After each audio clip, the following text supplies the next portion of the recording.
Messieurs, dames, bonjour, bonsoir et bienvenue pour un nouveau sujet VF. Et aujourd'hui, on va attaquer un gros morceau d'histoire qui d'ailleurs revient très bientôt. Et c'est logique, hein, vous avez votre sujet VF et vous aurez très bientôt son résumé qui arrivera. Et donc aujourd'hui, on attaque Mushoku Tensei. Série extrêmement connue à travers le monde, succès international et évidemment avec son doublage qui est bon, qui est même très très bon. Voilà, on va en parler.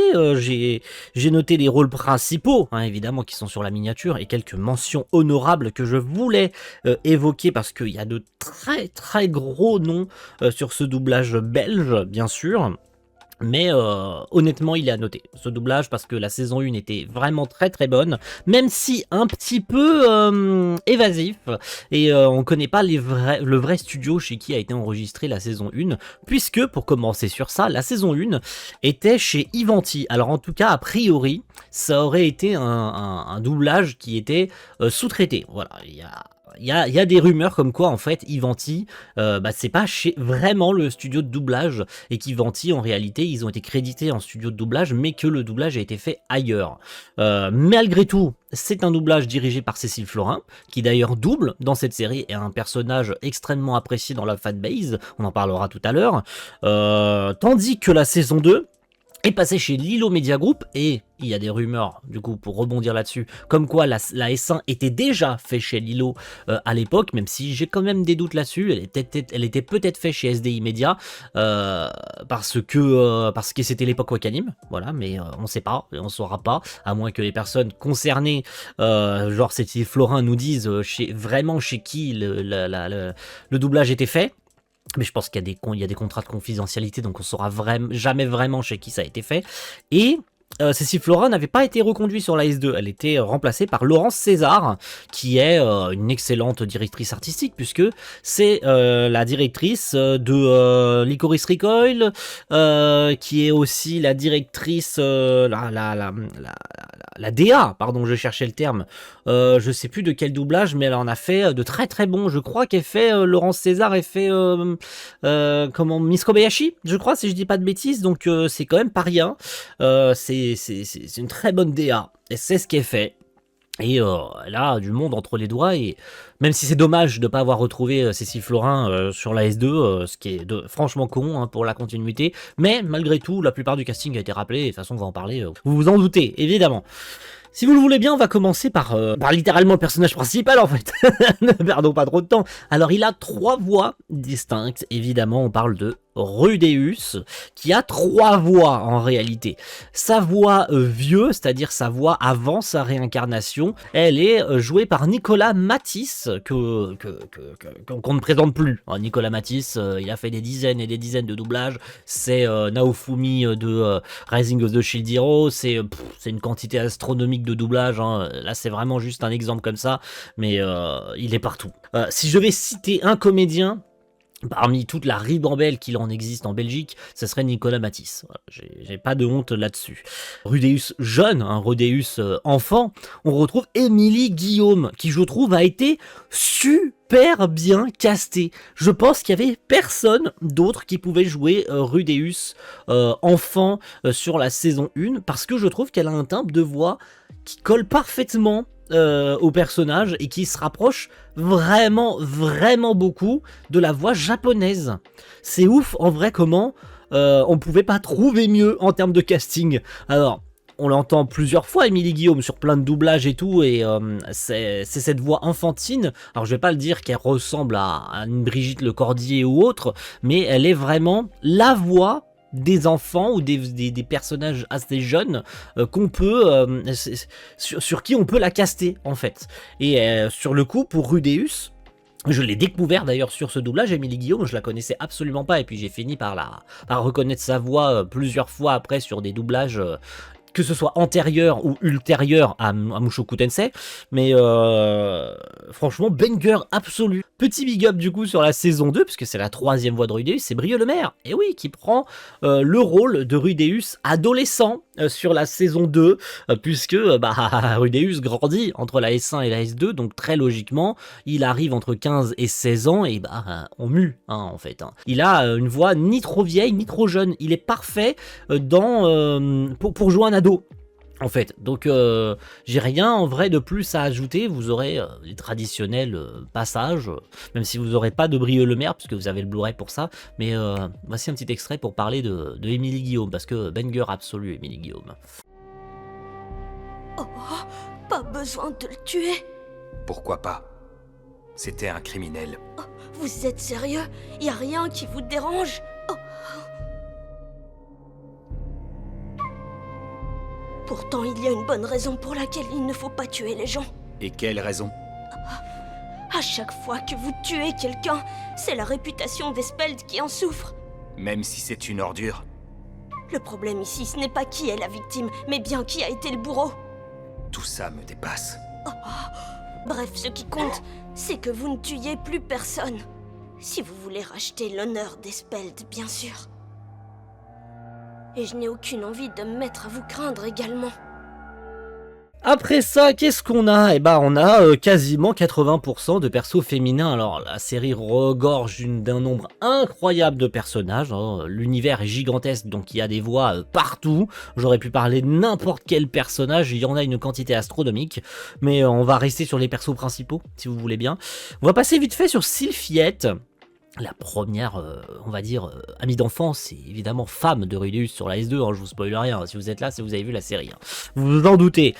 Sylphiette Greyrat, évidemment, on va l'appeler comme ça, jouée par Marie Bram, qui est, comme Nicolas Matisse, un pilier du doublage belge féminin, bien sûr.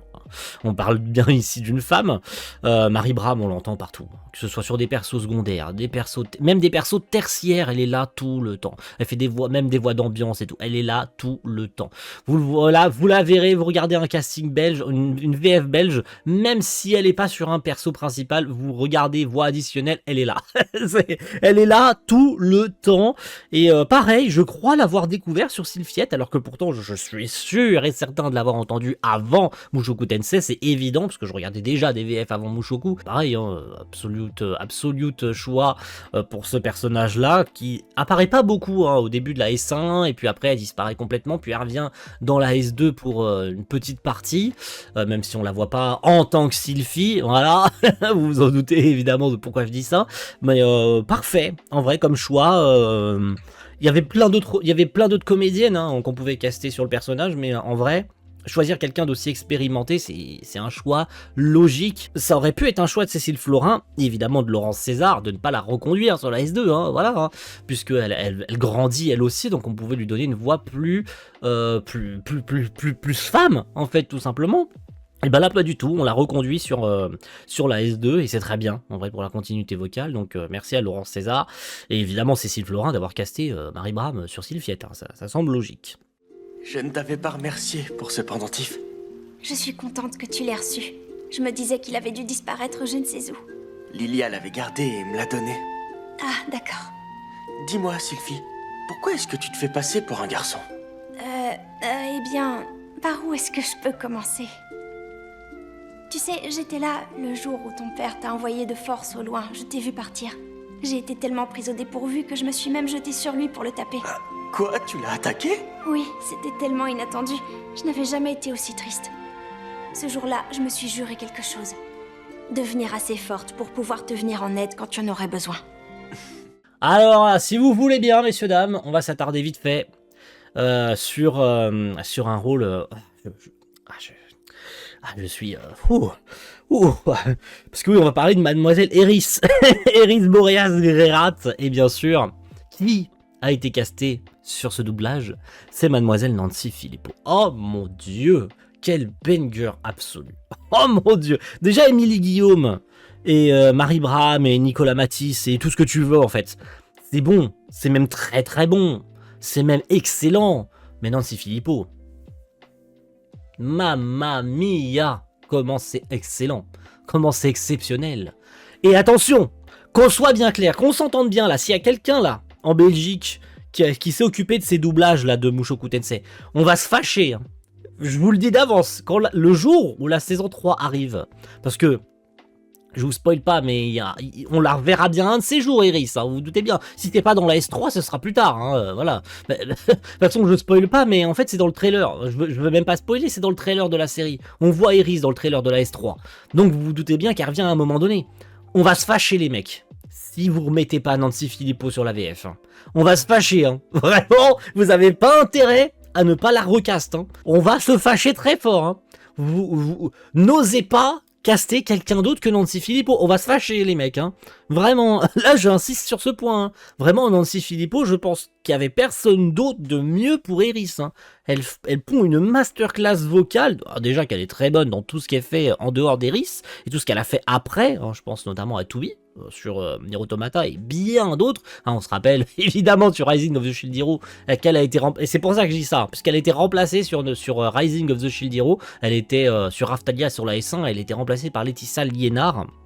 Qui d'ailleurs est sur ce doublage de Mushoku Tensei, on en parle tout à l'heure, c'est sur les voix supplémentaires. Mais pour le coup, non, mais on va se fâcher si vous la remplacez en fait. Donc ne faites pas ça.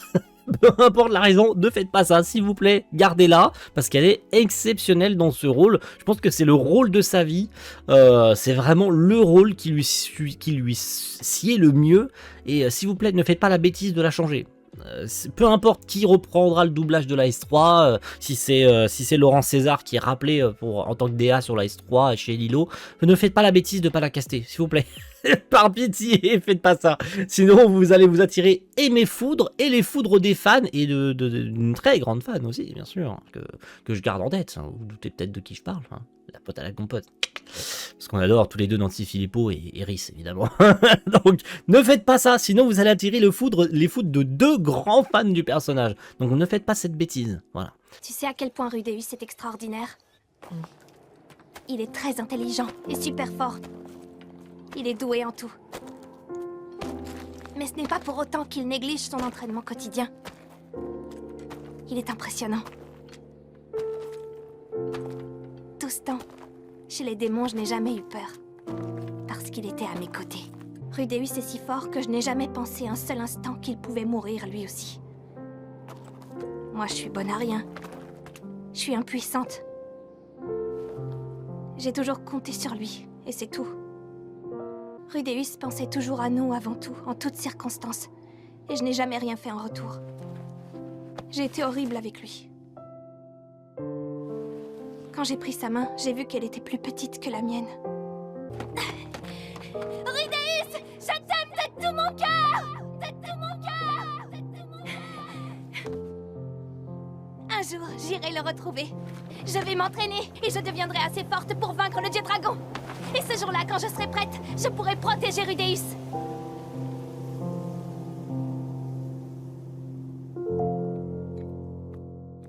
Alors, on a parlé de beaucoup de femmes. Après Rudeus, alors, je parle de sa comédienne évidemment, même si le personnage est masculin, hein, attention. Sylphiette, Eris, alors on va passer pour un petit personnage masculin. Hein. J'aurais pu parler de n'importe quel personnage masculin, il y en a des quantités astronomiques. En vrai de vrai, j'aurais pu mettre Ruygerd, mais Ruygerd on en parle tout à l'heure, hein, c'est dans les voies supplémentaires. En vrai j'aurais pu mettre Ruygerd, hein, j'avoue, mais j'ai choisi Paul. Paul, pourquoi? Le père de Rudeus, évidemment, Paul Greirat, hein, grand homme, hein, rest in peace Paul, bien sûr, grand personnage, même s'il apparaît pas beaucoup dans la série, il est présent plus au début de la S1, hein, puisque il y a la vie de famille, machin truc, puis après il revient plus dans la seconde moitié, voire le dernier tiers de la S1, avec la dispute avec Rudeus bien sûr, et puis après on le revoit plus, on le revoit littéralement qu'à la fin de la S2 en fait, hein, pour un moment... Putain. Pardon, ça me reprend. Oh mon dieu, épisode 22. Pitié, non. Ne me rappelez pas des souvenirs si douloureux. Mais il est joué par Sébastien Ebran. C'est pour ça que je voulais en parler en fait. Parce que Sébastien Ebran, pareil, hein, comme Marie Braham, comme Nancy Philippot, comme Nicolas Matisse, comme Émilie Guillaume. C'est un pilier, c'est une légende du doublage belge. Peu importe le doublage, encore une fois, hein, comme Marie Braham, il est sur des persos principaux, il est sur des persos secondaires, il est sur des persos tertiaires, il est partout. tout Sébastien Ebran. La dernière fois que je l'ai entendu, Sébastien Ebran, bah c'est littéralement encore là dernièrement là sur un doublage belge là que j'écoute là dernièrement, je l'entends encore. Donc il est partout, littéralement partout. Et certains vont me dire ouais c'est peut-être trop, on l'entend trop souvent et tout. Moi ça me dérange pas du tout. Alors si on l'entend 3 fois dans un même épisode, parce que par exemple sur Mushoku Tensei, il a sur la S1, par exemple, il avait 2 voix. Il avait la voix de Paul et la voix de Guis, qui a d'ailleurs changé de comédien, et on en parle tout à l'heure, parce que je l'ai gardé spécialement dans les voix supplémentaires. On lui a changé son comédien. En tout cas, on lui a enlevé le rôle de Guis et on l'a remplacé par quelqu'un d'autre pour avoir une meilleure continuité sur le personnage, pour éviter que Sébastien ait plusieurs personnages à doubler en fait. C'est pour ça que la S1 était un peu bordelique en termes de gestion de comédiens, parce que parfois certains comédiens doublaient 2-3 personnages, et la S2 a corrigé ce problème. J'en parlais dans la vidéo du Blu-ray, que du coup ils ont littéralement corrigé les problèmes de la S1. Les microscopiques problèmes, c'est-à-dire la répétitivité de certains comédiens. On a alloué un comédien par personnage pour avoir une cohérence en termes de voix en fait, et c'est superbe d'avoir fait ce choix là, et bravo à Laurent César d'avoir fait ce choix aussi, hein, voilà, parce que on aurait pu garder la continuité de la S1 comme telle qu'elle était en fait, hein, et que certains comédiens gardent 2 personnages voire 3 personnages dans la série, et que parfois les personnages se parlent à eux-mêmes, hein. Ça me fait penser à la scène de la S1 du coup avec Paul, où t'as littéralement lui et Guis qui se parlent, et c'est Sébastien Ebran qui se parle à Sébastien Ebran. Donc voilà, c'était peut-être juste le petit problème du coup de la S1 et que la S2 a corrigé. Et encore une fois, pour revenir sur Sébastien Ebran, masterclass absolue sur Paul. Je pense en vrai, il y avait personne d'autre pour jouer le père de Rudeus dans les moments les plus importants, puisque Paul, c'est à la fois un personnage sérieux, mais qui a aussi un côté enfantin en fait. C'est quelqu'un qui devient père par 2 fois, mais qui en fait a pas la carrure d'un daron en fait. Rudeus est littéralement plus mature que son propre père. Et l'épisode 22. L'épisode 22. Non, ne rappelez pas ça s'il vous plaît, non s'il vous plaît. Ça me choque encore, j'en pleure toutes les nuits. Non, c'est pas vrai. Mais merci Sébastien Ebran pour tout, parce que évidemment il est plus là. Épisode 22. Donc merci pour tout Sébastien Ebran, pour tout ce que tu as fait sur le personnage, et peut-être qu'on le retrouvera sur des persos tertiaires, des persos d'ambiance sur la série, allez savoir, peut-être plus tard. Il sera un recast sur un autre personnage, allez savoir. On sait pas, mais voilà. Père, tu m'as manqué.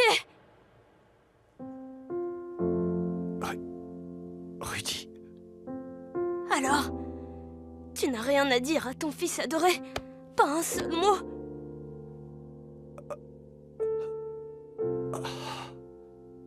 toi aussi. Tu m'as manqué. Je voulais tellement te revoir. Tu peux pas savoir. Ah, Rudy. Pendant tout ce temps, j'ai trouvé personne. Pas un d'entre vous. J'ai cru que vous étiez tous morts. J'ai eu si peur. Et quand je t'ai vu, là, devant moi, pour de vrai, je suis désolé. Pardon. Rudy.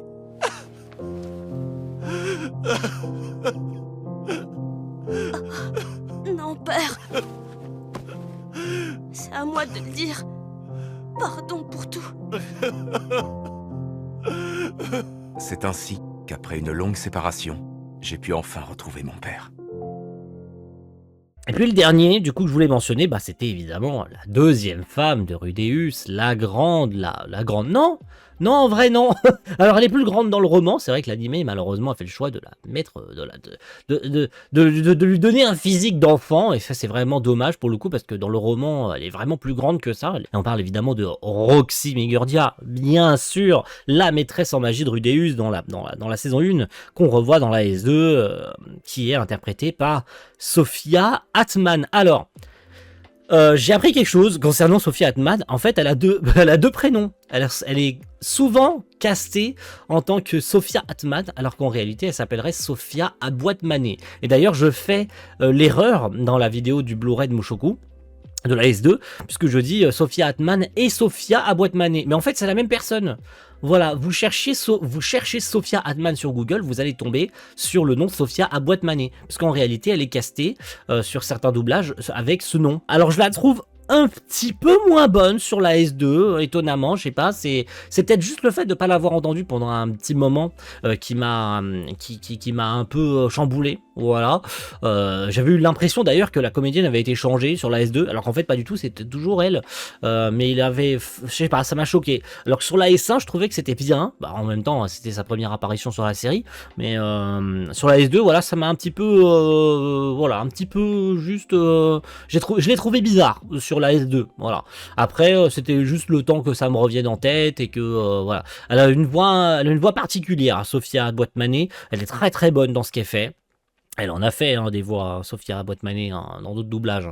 Mais c'est essentiellement sur Roxy que moi je la retiens, parce que ça reste un personnage principal, en fait, littéralement Roxy. Elle apparaîtra beaucoup plus après, puisqu'elle rejoint la famille, entre guillemets, de Rudeus, en tant que deuxième épouse de celui-ci. Vous vous doutez qu'elle sera la troisième, bien sûr, mais je vous spoil pas. Mais voilà, elle refait son apparition à partir du dernier tiers de la S2, puisque elle était aux côtés de Paul pour le sauvetage de Zénith, qui elle-même après est sauvée par Rudeus. Voilà, pour vous rappeler un peu les événements. Mais c'était très bon, très très bon, une très bonne comédienne. Je l'avais beaucoup aimé sur la S1. De toute façon, Mushoku, encore une fois, petite parenthèse, encore une fois, le doublage en lui-même, en vrai, il n'y a pas grand-chose à lui reprocher. C'est un très très très très bon doublage de manière globale. Ne te tracasse surtout pas. Je resterai à tes côtés durant tout le voyage. Mais après, je prendrai mes distances. Quand tu seras de retour parmi les tiens, tu devras prendre soin de ta femme avant tout. Je veux te retourner la faveur. Est-ce que je peux faire quoi que ce soit pour toi? Me retourner la faveur? Tu penses à quoi? À toi de dire. Tout ce qui est en mon pouvoir. Ah, eh bien alors, je crois que j'ai une idée. Je voudrais tout expliquer. Est-ce que tu veux bien m'écouter? D'accord. Explique-moi. Tu n'es même pas obligé d'intervenir. Ah, ça va. Je suis tout oui. L'autre fois, j'ai eu un coup de foudre. Ah bon? Pour qui? Mais enfin, pour toi, Rudy, quand t'es venu à ma rescousse dans le labyrinthe, quand j'étais au plus mal. Ah bon, moi? Dans ce genre de situation, n'importe qui aurait craqué sur toi de toute façon, pas que moi.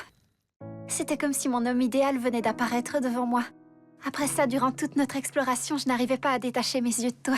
Voilà, on va pouvoir finir sur quelques rôles supplémentaires. Vous n'aurez pas de passage sur ces personnages-là. Je vais parler essentiellement juste de leur comédienne, mais ça me semblait juste important d'en parler.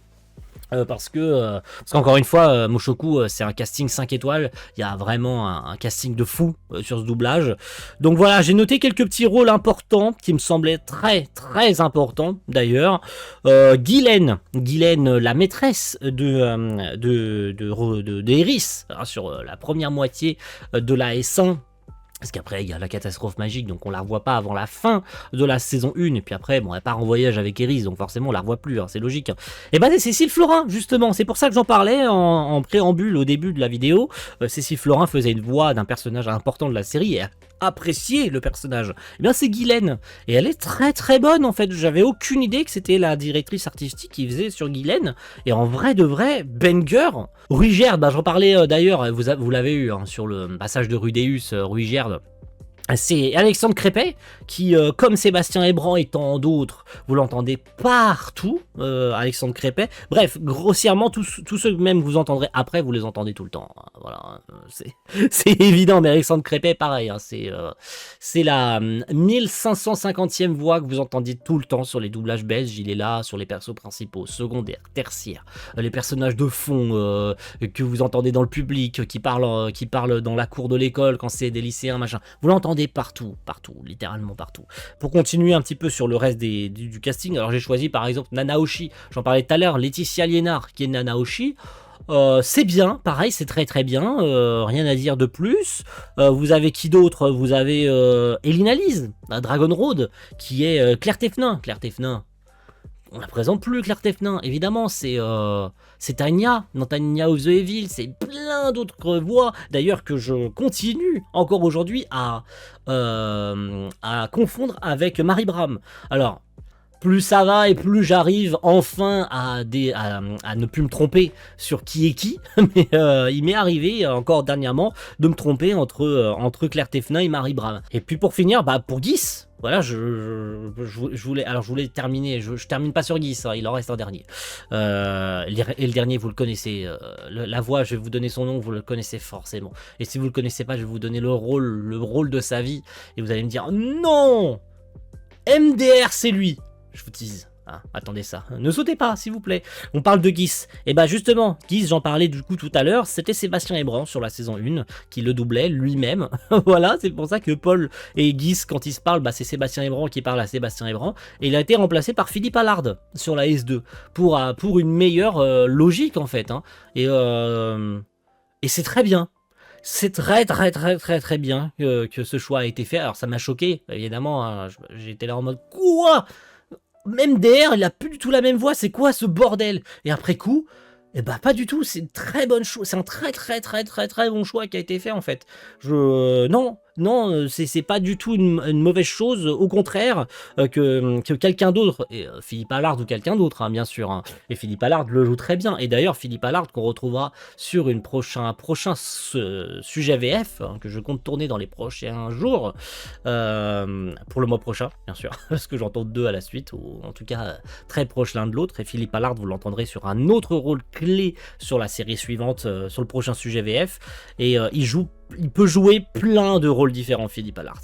Et sur le coup, Guis, en entendant l'autre rôle sur lequel il a fait sur la série en question, je me dis, il est vraiment capable de moduler sa voix différemment et de faire des rôles complètement différents. C'est pour ça, avec du recul, c'était vraiment le choix parfait pour ça. Et je voulais finir, ça me semblait important. Je sais pas pourquoi, me demandez pas pourquoi, mais je voulais finir sur Homo Deus. Hitogami, vous l'appelez comme vous voulez, Homo Deus c'est son nom en VF. Mais Hitogami, donc l'homme-dieu, en fait, dans les romans je crois qu'il est appelé comme ça, l'homme-dieu, qui parle à Rudeus dans ses rêves, vous savez, hein, quand il revêt son apparence de lui avant sa réincarnation, là, son apparence gros et moche, là, hein, quand il est à poil, et puis t'as un mec tout blanc qui lui parle. Avec de la fumée et tout, on voit pas vraiment à quoi il ressemble. C'est donc Hitogami, Homo Deus, peu importe à qui on parle. Il est interprété en VF, alors sur la S1, sur la S2, peu importe, par Gauthier de Fauconval. Fauconval, je sais plus si c'est l'un ou l'autre, peu importe, j'espère ne pas m'être trompé sur son nom. Parce que là j'ai noté Gauthier de Fauconval, mais je sais pas si c'est Faucondal ou Fauconval. J'espère ne pas m'être trompé, vraiment, je suis navré si je me suis trompé.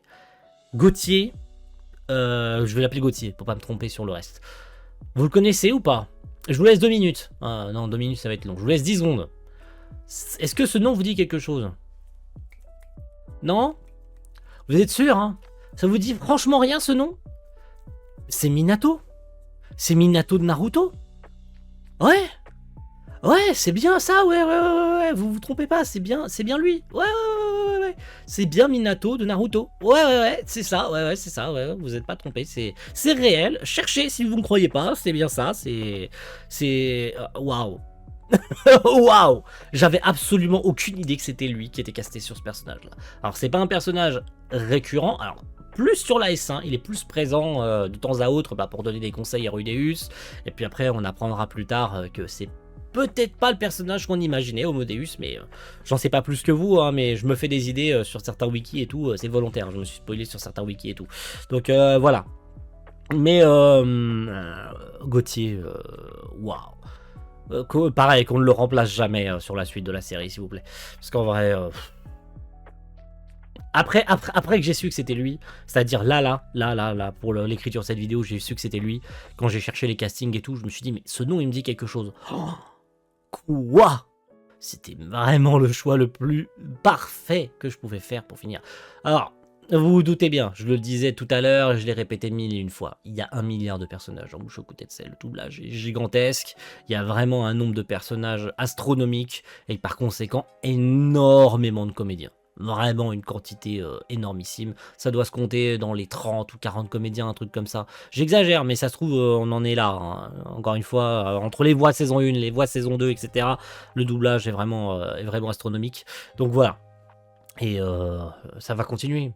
parce que la série arrive bientôt, et puis vous aurez votre résumé de la série qui arrive là bientôt. Donc attendez-le avec impatience, là, le résumé de la série, puisque comme ça va vous permettre de vous rappeler tous les événements de la série avant la future saison 3, et j'espère qu'on aura eu des infos entre-temps. Il y a des chances qu'on ait eu des infos entre-temps, voilà, encore une fois.